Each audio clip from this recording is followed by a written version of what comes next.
अस्सलामुअलैकुम my YouTube family, कैसे हैं आप सब। अल्हम्दुलिल्लाह, उम्मीद करती हूँ कि सब बहुत अच्छे होंगे। तो आज मैं आपके साथ आई हूँ। मौजू है अपना घर साफ़ रखना। तो इस पे आप लोगों ने मुझे व्यूज़ तो जो देने हैं कमेंट ज़रूर करने हैं कि क्या अपना ही घर साफ़ रखना चाहिए या इर्द गिर्द का भी ख्याल रखना चाहिए। ठीक है, इस पे आपने मुझे कमेंट ज़रूर देने हैं। और ये मैं किस बात पे कह रही हूँ, ये मैंने थोड़े दिन पहले बल्कि परसों का दिन था। रात लाइफ में जब ज़ुनैरा महम आती हैं तो जाफ़री साहब आते हैं ये ज़हीर और दुआ के केस के मामले में। तो उसमें वो फिर बहुत सारी बातें करते हैं, मतलब इर्द गिर्द की भी कर ली, और उन्होंने अपने मतलब ज़हीर और दुआ के लिए स्पेशली वो उस पर वो डिस्कशन के लिए आते हैं। तो बहरहाल कल परसों इनकी वो सियासत पे भी हो रही थी बात। तो ज़ुनैरा महम ने कहा कि मतलब नवाज़ शरीफ जो है उनका रसगुल्ला, मतलब वो कम से कम उसने इतना तो किया कि उसने लाहौर को साफ़ सुथरा किया, उसने लाहौर को लाहौर बनाया। मतलब सारे लोग लाहौर पे रश करते थे। तो मेरा ख़्याल है कि आवाम इसी चीज़ को तो लेके बैठी हुई है कि वो हर चीज़ अपने घर के लिए ही कर रहा था। तो ज़ुनैरा महम से मेरा ये सवाल है कि क्या ये अच्छी बात है कि पूरे पाकिस्तान को छोड़ के तो लाहौर को ही वो प्रेफर करे कि वो उसी को ही संवारेगा और वोट लेगा। तो ये मेरी आप सबसे भी है कि आप देखें और बताएं और सुनें और पूछें ये बात कि ऐसा क्यों। तो यही बात नवाज़ शरीफ लोगों की थी कि वो जब उनकी हुकूमत आती थी फैसलाबाद बहुत अच्छा हो जाता था, लाहौर बहुत अच्छा हो जाता था, पंजाब के कुछ एरिए बहुत अच्छे हो जाते थे। मतलब मैं भी फैसलाबाद से ताल्लुक़ रखती हूँ, लेकिन ये है कि मेरा ख़्याल है कि मैं एक पाकिस्तानी हूँ। पाकिस्तान के पूरे एरिए, पूरे सूबे, पूरी हर चीज़ जो है उसको मतलब वही इम्पोर्टेंस मिलनी चाहिए जो लाहौर को मिलनी चाहिए थी उनके दौरे हुकूमत में। तो हुकूमत कोई भी हो, इस चीज़ का वो ख्याल रखें तो मेरा ख्याल पाकिस्तान जो है वो बेहतरी की तरफ जाएगा। तो और सियासत के बारे में मैं कोई ज़्यादा इतनी बात नहीं करना चाहती। बस मैं ज़ुनैरा महम से यही पूछना चाहती हूँ कि सिर्फ़ लाहौर को साफ़ रखना जो है वही सियासत है। तो वो बस इतना सा मेरा जवाब दे दे। और जाफ़री साहब, आप ये ज़ुनैरा महम से ये ज़रूर लाइव में पूछें कि लाहौर को साफ़ रखना ही मतलब एक अच्छी सियासत है। तो बाकी मैं अब अपनी बात करते हैं। तो ये कल का वाक़या है फैसलाबाद में। एक रिक्शा ड्राइवर जो कि मतलब रिक्शा चलाता है, मेहनत मजदूरी करता है और अपने 3 बच्चों का पेट पाल रहा था।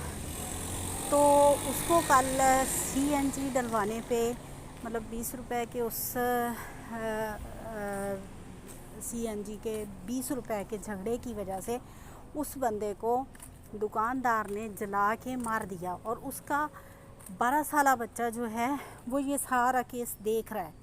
और ये बड़े ही दिल दहला देने वाले वाक़यात हैं। मतलब फैसलाबाद में पहले वो जूते चटवाने वाला हो गया, और अब ये वाक़या देख के तो बहुत ज़्यादा अफसोस होता है, बहुत ज़्यादा अफसोस होता है कि देखें एक बंदा मेहनत मजदूरी करके अपने बच्चों का पेट पाल रहा है और मतलब उसमें इतना हौसला और हिम्मत है, वो रिक्शा चला रहा है।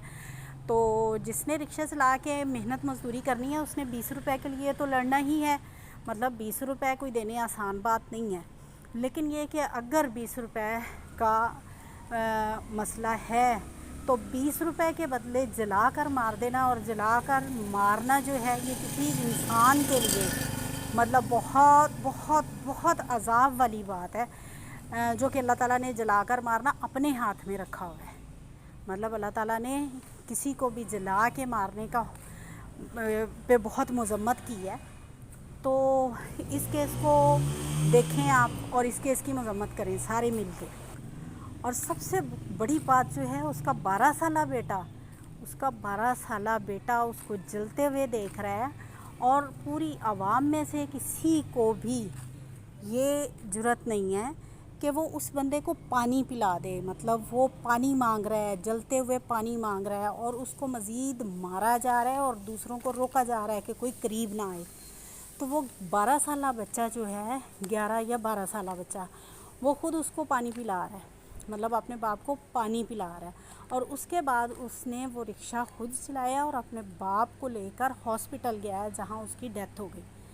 تو سوچیں کہ یہ کتنا مطلب افسوسناک واقعہ ہے.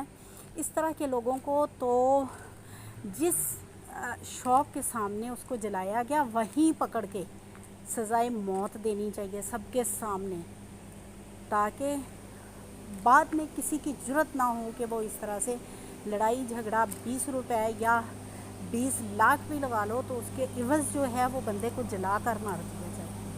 تو اس کی بھرپور مذمت کرتے ہیں. اس کیس کو اٹھانا چاہیے اور حکومت کو اس کا انصاف جو ہے وہ ان بچوں کے لیے جلد دینا چاہیے، تاکہ وہ بچے جو ہیں وہ پاکستان کے لیے اپنے ذہن میں ایک اچھا ملک، ایک آزاد ملک خیال کریں. یہ نہیں کہ ہم بچپن میں تھے تو باپ کو مار دیا اور جوانی میں وہ کیس لڑتے پھریں. مطلب ان کی جوانی اس کیس لڑنے میں گزر جائے، جیسے دعا اور ظہیر کا کیس ہے جس کی کوئی بنیاد ہی کوئی نہیں ہے. تو اس طرح کے کیسز کو جلد ختم کرنا چاہیے، وہ عدالت میں ہوں یا وہ پولیس کے پاس ہوں، کسی کے پاس بھی ہوں. ایسے کیسز کا فوراً عمل ہونا چاہیے. ایسے کیسز پہ اس بندے کو پکڑ کے اسی دکان کے سامنے، مطلب جس طرح سے اس نے اس کو جلا کے مارا ہے، تو جلانے کا تو اللہ تعالیٰ کو مطلب خود اختیار ہے اللہ تعالیٰ کے پاس، وہ تو انسان کو دیا نہیں. بہرحال اس کو پھانسی دیں، اس کو پھانسی کے پھندے پہ لٹکائیں. تو شکریہ. ابھی ہمارے پاکستان میں لائٹ گئی ہوئی ہے اور یہ یو پی ایس وغیرہ ہی بس چل رہے ہیں، اسٹریٹ لائٹس آن نہیں ہیں. تو بہت بہت شکریہ آپ کا کہ آپ مجھے بہت اچھا رسپانس دے رہے ہیں. اور زنیرہ ماہم ذرا اس کیس کی طرف بھی آئیے اور اس کیس کو بھی ذرا ہائی پروفائل کیجئے، کیونکہ جس کیس کو ہائی پروفائل کیا وہ ہائی پروفائل ہونے والا نہیں تھا. اس کیس کو دفن کرنے والی بات تھی جو نہیں ہوا. تو بہرحال یہ والا جو کیس میں نے بتایا، اس کیس کی طرف آئیں پلیز. اوکے، تھینک یو، اللہ حافظ.